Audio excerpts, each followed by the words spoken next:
high time that revisit our approach to the First Amendment. A woke movement in the military. What they said is... Does that exist? No. No, okay. Absolutely not. Okay. Do you know what demigender really means? I'm not really sure, sir. Do you know what agender means? Sir, I don't. In the name of diversity, equity, and inclusion, should we be pushing programs that we can't define that exclude the largest group of service members? So everyone on MSNBC clearly decided to have a coordinated meltdown on live television. From Joy Reid saying that Trump is going to use the military to shoot civilians, to another guy saying that free speech ought to be revisited, to another person saying that woke DEI nonsense in the military is actually a good thing. So these people have just decided to go all the way off the deep end at the same time. But before we get into the video, please hit the like button. I really appreciate it. Make sure you subscribe to the channel if you have not already, and turn on the notification bell so you never miss a video. But the first thing I want to show you is what I believe to be the most reckless and radical. Listen to this anchor talk about why the idea of free speech needs to be revisited. And nowhere is this more evident than in the digital sphere, where information is filtered and controlled by those who own the platforms. Elon Musk's X, for example, is widely credited with helping Donald Trump win the presidency. Once touted as a digital town square, X, formerly known as Twitter, has morphed into a toxic space that amplifies hate speech, conspiracy theories, and far-right propaganda, making the very premise of the First Amendment, a free and open exchange of ideas, virtually obsolete. When wealth and power collude to determine who gets to speak, when powerful tech companies control public discourse, shredding any sense of shared reality, this vast imbalance undermines the foundational promise of free speech. And that's probably why a growing number of legal scholars say that it's high time that revisit our approach to the First Amendment if we truly desire a more democratic society. This guy is insane, and I'm not sure what world he's living on. The whole reason why Elon Musk bought Twitter was because the tech companies in the mainstream media were doing exactly what he's saying, but to conservatives. They were suppressing conservative viewpoints. They were labeling anything conservatives said as misinformation or conspiracy theories or Russia hoaxes, and they wouldn't allow them to get spread and shared and even talked about. And that's why Elon Musk bought Twitter, so there could actually be some free speech going on. And what happened immediately? The advertisers for Twitter boycotted it because they didn't like that they allowed conservative and Republican discussions to happen openly on the platform. And they keep saying that X is this place of misinformation and Republican bigotry and conspiracy theories. But if you label everything that comes out of a Republican's mouth those things, then obviously you're going to see every conservative opinion as just misinformation and the rest of it. And to actually advocate that free speech needs to be revisited simply because viewpoints you don't agree with are now not being suppressed is dangerous and, fascism. And it gets even crazier. Listen to this guest that he brings on say that free speech isn't just a given. It's actually up to people how they want to interpret it. Watch. Talk to me about what a reimagined concept around free speech looks like, what the framework looks like. Are you actually talking about something that changes the Constitution or just the way we interpret how speech should be protected in this country? I think it's important for us to think at any point where we're talking about reimagining or reinterpreting, we're really just talking about doing what we've always done with the First Amendment, because the First Amendment is not self-executing. It's not self-explanatory. It took over 100 years for the United States to decide, for the Supreme Court to decide that this is not just a protection that exists against the federal government, but also exists against state government and other forms of state-sponsored suppression. So we've always had to engage in this process of interpretation and application. So anyone today who is trying to say, let's think carefully about this and let's talk about whether we're doing it in a way that is just or fair, this is just continuing the project of trying to interpret a document that is not exactly, it hasn't been handed down to us from the heavens, but is, created by men and applied and practiced by people over history, so that we just need to do a better job of it sometimes. And that's really all that I'm calling for here. It's not an amendment to the Constitution, because that's a practical, almost a near impossibility, but rather, if we are doing what we do as lawyers, as scholars, as members of the public, the First Amendment belongs to us, and it belongs to the way that we as the people want to interpret it. Let's do a better job. Every single bit of social justice or economic justice has all come because of free speech, or else no progress would have ever been made. That's just the truth. But if you actually believe that America hasn't made any progress since its founding on the basis of equality or living up to the words of the Constitution, then you're actually delusional. And as we all know, all of these Democrats are delusional. That's why they think that everything is systemically evil and racist and misogynist, even though you can look around and see absolutely nothing but freedom and equality. And I just find it terrifying that an actual professor at a university law school is supporting free speech being revisited and saying that it's all up to interpretation how we want to define it. This is the indoctrination that is happening in colleges across America. It's medical schools teaching our literal future doctors that a mother must be called a birthing person and that a man can become a woman.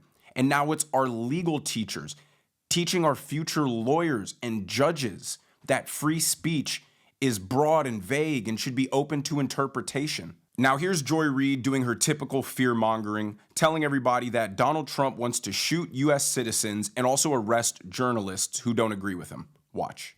And the thing is, you can't say that enough. And I want you to say more about that, because you're talking about deploying the U.S. military. Remember, Mark Esper, who was Donald Trump's Secretary of Defense for a while, told him, no, you cannot shoot American citizens. You can't have the military shoot American citizens. He's going to replace people in the Department of Defense with people who will say you can, and that you can deploy the military against protesters, that you can arrest journalists for reporting things that Donald Trump doesn't like, that sort of thing, right? That is exactly right. One of the things that Ross Vought did after he sort of left the administration in this sort of interregnum period that he's had, and has been referenced with that 180-day agenda, is that they have been building out the legal documentation, or what they consider to be the legal documentation, to justify internally the deployment of the military. I know it sounds hysterical. How can we possibly, this sounds so outrageous. No, this is part of the plan. I mean, the absolute dishonesty from this person is insufferable. I am counting the days until she gets fired and booted off television, because that will be a net positive for society. To make it seem like Donald Trump wants to shoot U.S. citizens and he had to be somehow corralled by his generals and say, no, President, no, sir, you can't shoot your citizens, is just completely ridiculous. And the fear-mongering is just so old, it's so tired. No one believes this anymore. All of your fear tactics aren't working, and that's why your audience is tanking and no one's watching your show, because even they know at this point that what you're reporting is untrue and is specifically just trying to make them scared and anxious so they feel just as miserable as Joy Reid does. Now, in another MSNBC propaganda show, listen to this guest make the claim that a woke and diverse fighting force actually makes the United States military better. Watch. What do you make of Senator Mullen, whom we played there, who is now blocking the promotion of a general? This was a general that was overseeing the troops in Kabul at the Afghanistan withdrawal. Of course, we've heard what former and soon to be again President Trump has said about wanting to fire senior officers that were involved in the withdrawal from Afghanistan. I mean, look, you served as a platoon leader in Afghanistan, right? I mean, I'm curious your reaction to the senator blocking a general's promotion. You know, these folks for years now have waged war against what they called a woke movement in the military. What they said is that exist? No, Okay. absolutely not. Okay. But they've talked about it nonstop. And the reason why they've talked about it nonstop is because they've thought that generals all the way down were distracted. Distracted because of Democrats, because Democrats wanted to talk about unity and cohesiveness and diversity, things that actually make units far more effective and ready to go to war. If you ever wanted to know why no one likes the government, that is why nobody likes the government. Everybody's acting like some sort of injustice happened to this general because he didn't get a promotion after failing horribly with the withdrawal from Afghanistan. It's only government where people get to fail upwards consistently.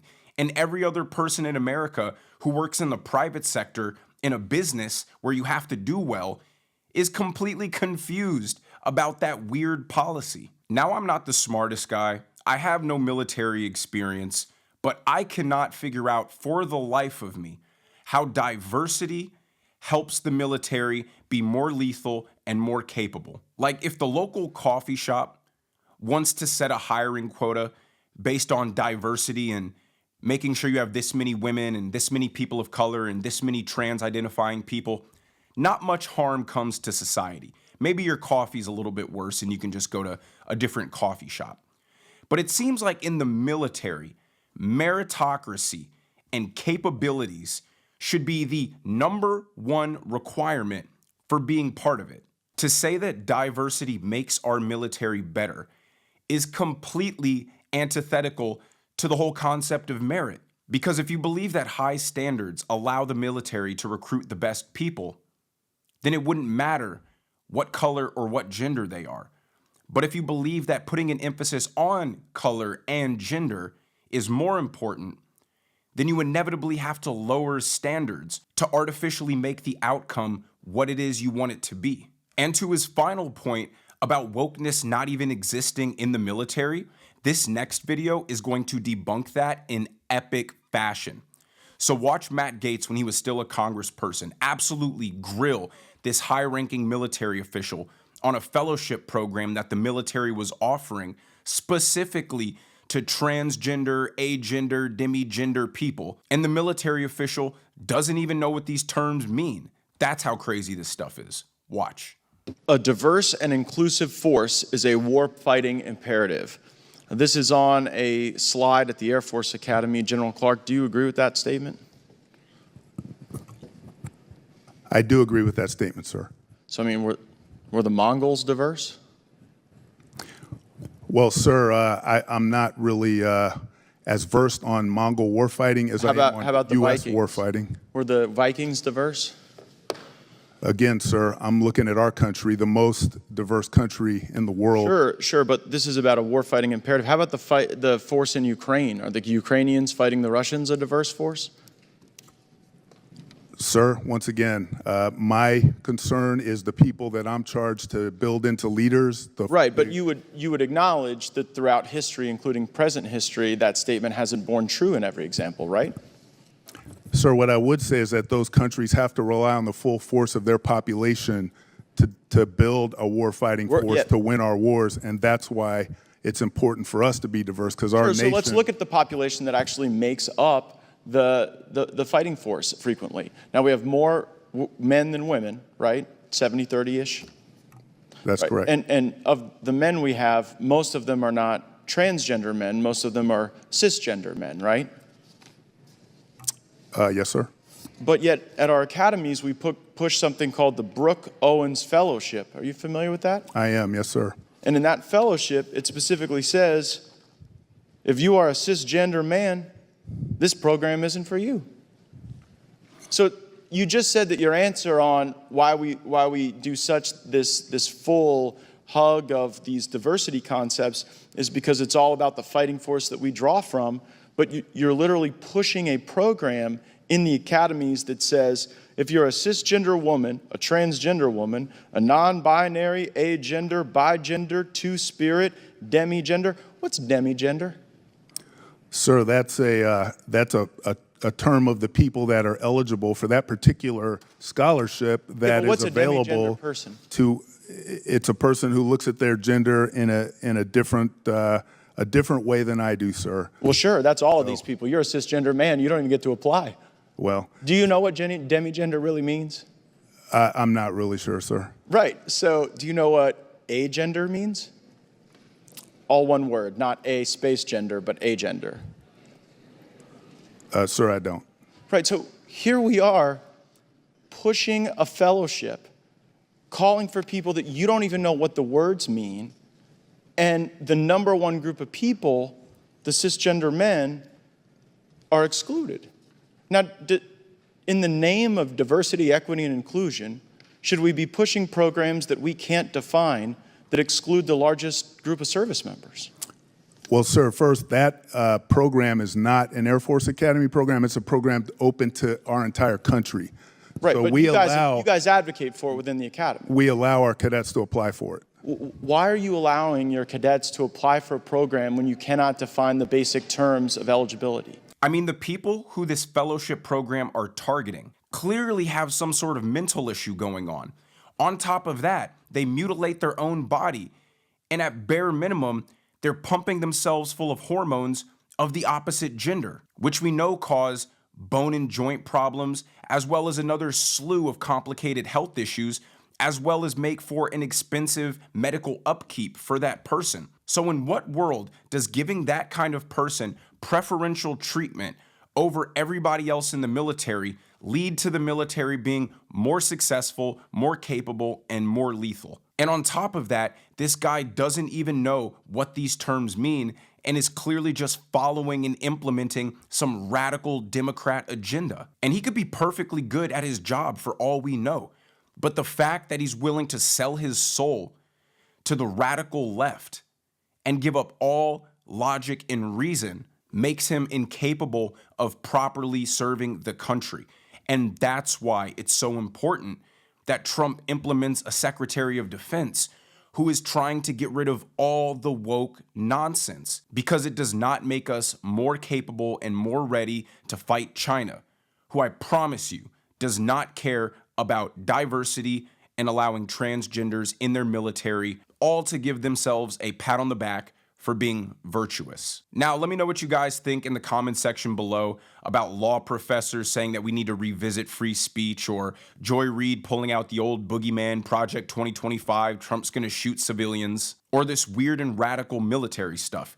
But if you guys did enjoy the video, please hit the like button, make sure you're subscribed to the channel, and turn on the notification bell so you never miss a video, and I will see you in the next one.